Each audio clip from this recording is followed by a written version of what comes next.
Ja, ich habe den Schritt gewagt und das ist jetzt mein neues Zuhause. Und so sah es nach ein paar Wochen aus.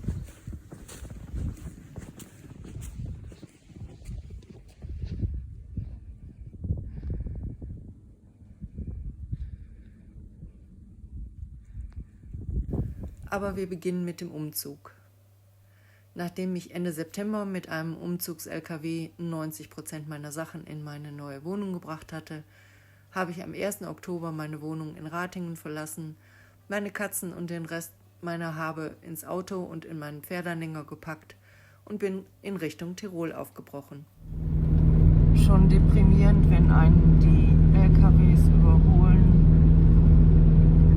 weil das Auto und der Pferdeanhänger so schwer beladen ist, dass man den Berg nur mit 80 hochkriechen kann.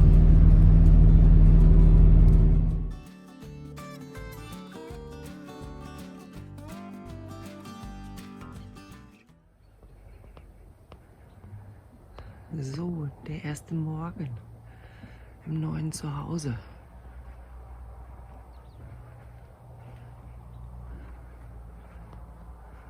Wow, ist das ein Blick.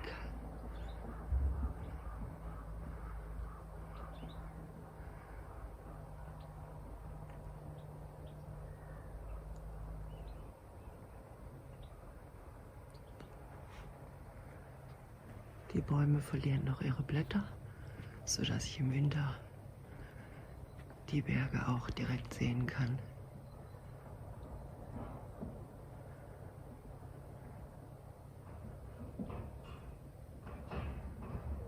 Die Kühe sind schon gemolken. So, gleich der erste Job. Auto ausladen, Pferdeanhänger ausladen und alles einsortieren. Aber jetzt erstmal einen Kaffee und die Aussicht genießen. Wow, ich freue mich.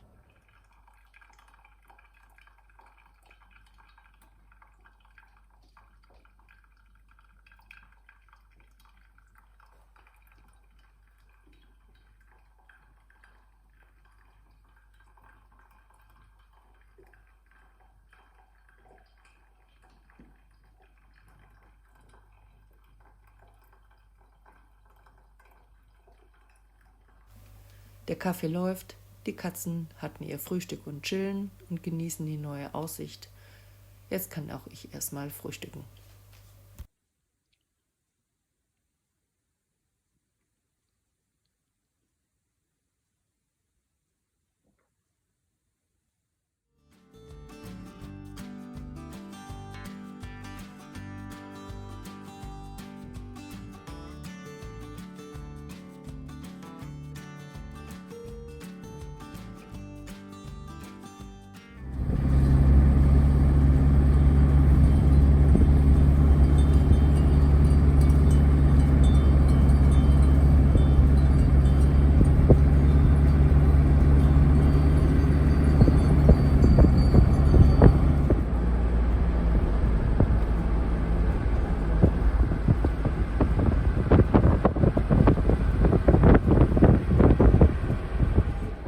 Das mit dem Anmelden heute früh hat nicht geklappt. Ich musste erst einen Meldezettel ausfüllen, den mein Vermieter unterschreiben muss. Der Mietvertrag reicht leider nicht. Aber schon mal einen Teil der Fußgängerzone kennengelernt. Wirklich nett hier. Ein blauer Himmel, 4 Grad. Herrlich. Naja, dann Montag wieder. Neuer Versuch. So, ich bin gerade im Jüskin Wörgl. Ich kann mein Sofa abholen. Endlich.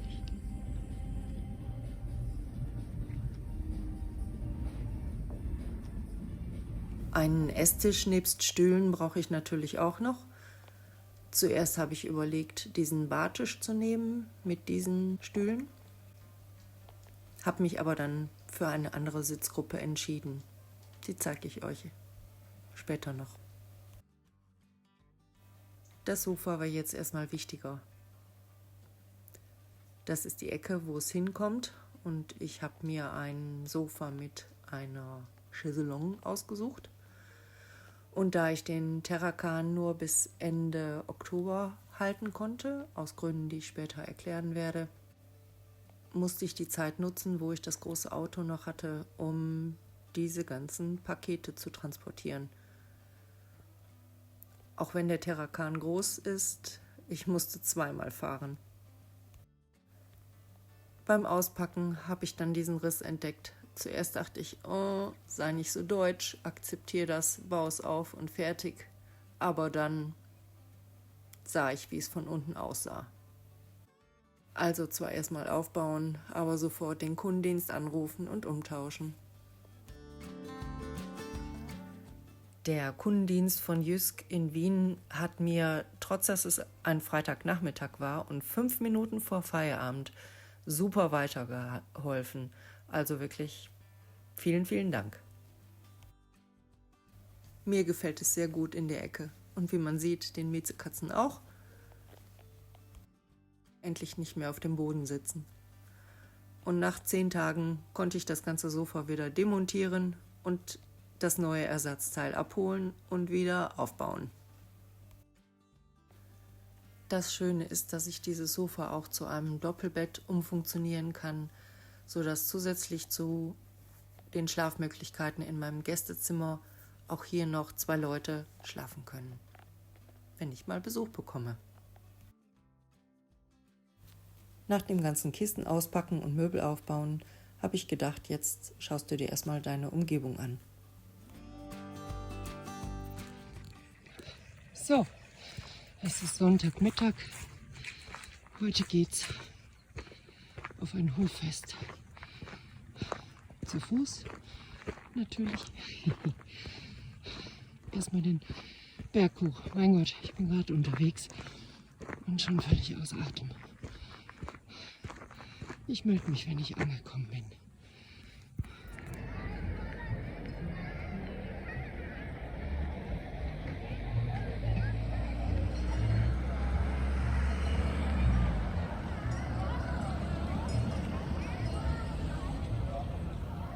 Auf dem Hof gab es natürlich ein tolles Tiroler Bauernhaus. Wie kriegen die nur diese Geranien so hin? Es ist Mitte Oktober.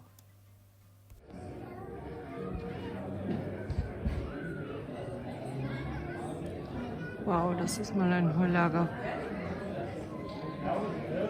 Und wie das riecht. So frisch. Herrlich.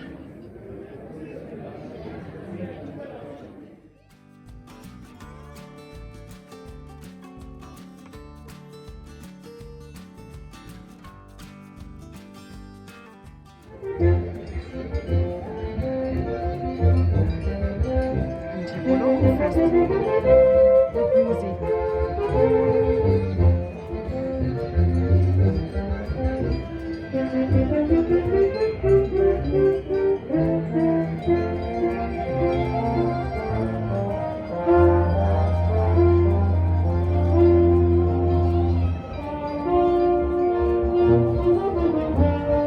Ordentlich was los hier.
Okay, das ging schnell.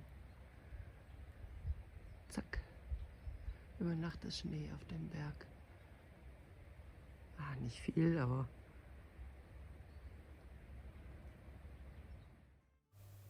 Jetzt erstmal ein paar Impressionen aus der Umgebung. Ich kann mich gar nicht satt sehen an diesen Bergen.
So, ich bin gerade im Lagerhaus.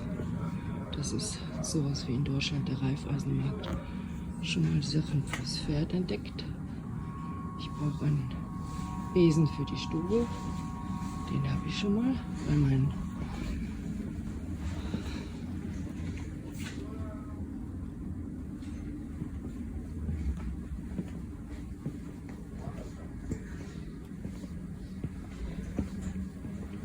mal schauen, was es hier alles gibt. Okay, Futter für die Katze. Was ist das? Kälberstricke. Halsbänder für die Kuh. Naja, wir sind in den Bergen. Was haben wir hier? Pferdefluid. Kenne ich nicht. Ich brauche auf jeden Fall verschließbare Container für den Müll. Aber das läuft hier ein bisschen anders. Hier gibt's, oder hier wird nur der Restmüll abgeholt. Und den Rest muss man zusammen Wertstoffhof bringen. Ja, hier schauen wir uns demnächst mal in Ruhe um. Aber hier gibt es alles, was das Handwerker und Gartenbesitzer jetzt begehrt. Was zum Putzen. Und verschließbare Tonnen. Ja, die brauche ich. Wie gut, dass ich gerade am Lagerhaus die Tonnen für den Müll geholt habe. Ich hatte natürlich keine Einkaufstüten dabei. Von daher konnte ich jetzt auch die Einkäufe in den Tonnen lagern. Das sind wir wieder. Die Kühe sind auch da. Die Hohlsalbe ist da. Bis später. So, das war der erste Einkauf beim M-Preis. Salat, Tomaten, ein Riesenpaket Nudeln. Da kommt das Katerchen. Salatdressing. Ich habe keine Lust im Moment, was fertig zu machen. Wurst, Salami, Käse. Einfach mal ein Sortiment. Hallo Schatz. Von dem, was man so hat.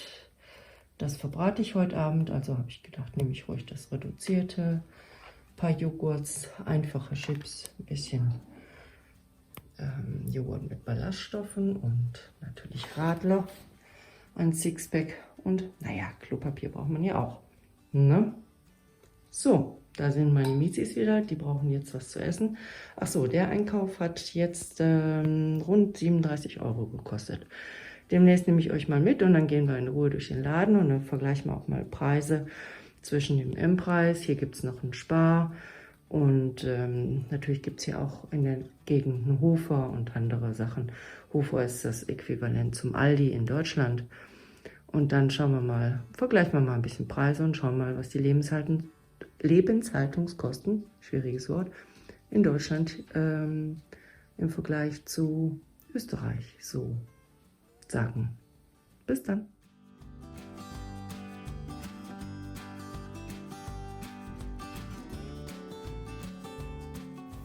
Hier bin ich gerade in Kitzbühel und hier gibt es ein paar interessante Läden direkt nebeneinander.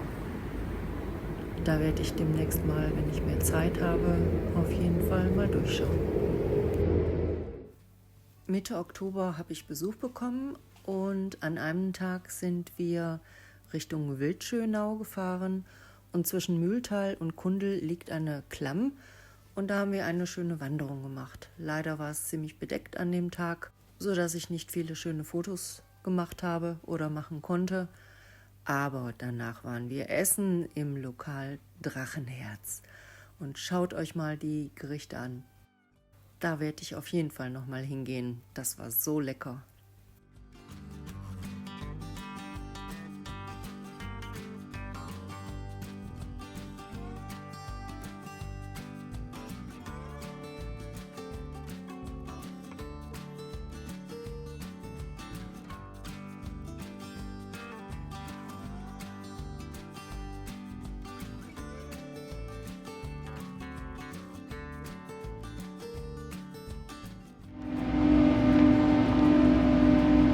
Heute nehme ich euch mal mit auf die Hohe Salve. Das ist die Gondel von der Tal zur Mittelstation. Das ist der Blick runter ins Tal. Wunderschön.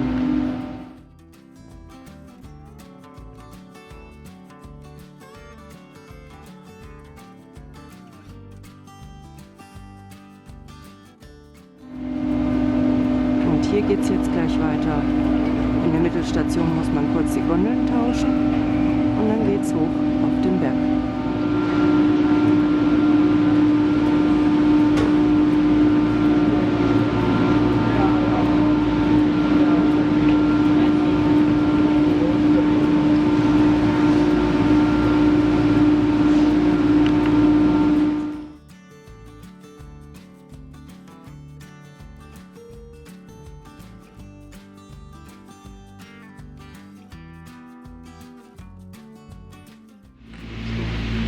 So, das ist jetzt die Gipfelstation von der Bahn auf die Hohe Salve mit Blick auf Wörgl und den Speichersee.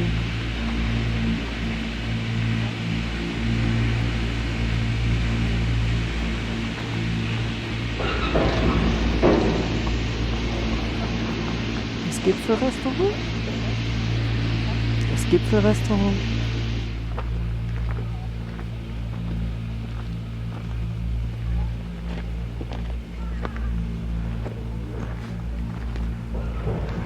Wow, was für ein Blick.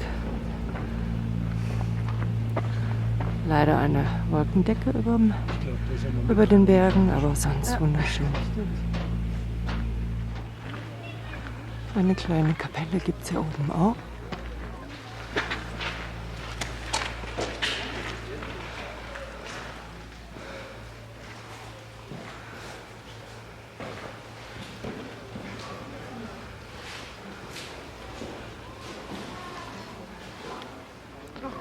Ja, eigentlich hätte ich euch gerne den Wilden Kaiser gezeigt, aber leider, wie ihr seht, ist eine ordentliche Wolkendecke.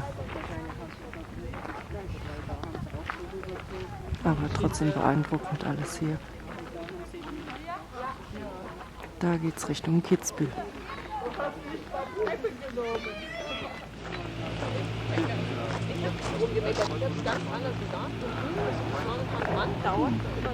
Gipfelkreuz gibt's auch.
Im Gipfellokal auf der Hohen Salve gibt es 2 Plattformen, eine außen und eine innen, die sich drehen, sodass man, ich glaube, ungefähr in einer Stunde einmal die komplette Rundumsicht gehabt hat.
Und was Leckeres zu essen gab es natürlich auch. Nach der anstrengenden Wanderung eine kräftige Brühe.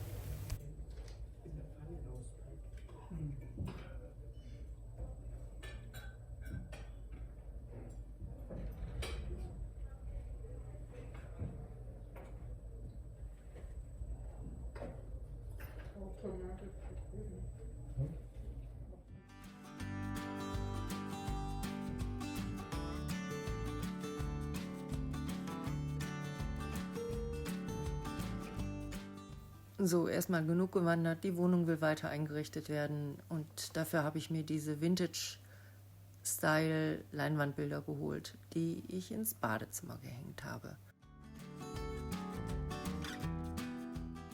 Nachdem ich mich entschieden hatte, welche Essgruppe ich mir besorgen möchte, musste ich tatsächlich wieder bis nach Deutschland in die Richtung Rosenheim fahren, weil es den Tisch nicht in Österreich gab, sondern nur in Deutschland.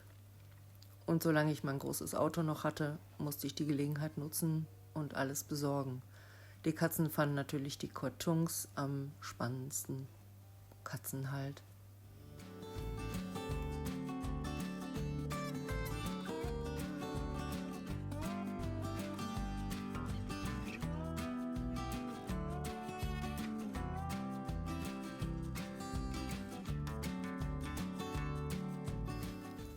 Dann habe ich hin und her überlegt und rumprobiert, wie ich die Stühle stelle, wie ich den Tisch stelle. Weiter an die Wand, weiter vor. By the way, im Moment steht er quer.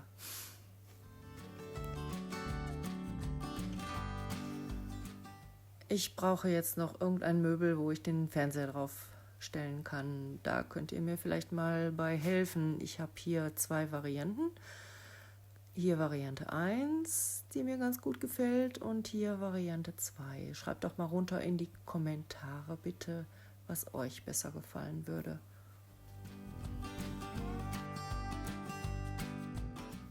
Wer nun wissen möchte, wie aus diesem Wetter das hier geworden ist,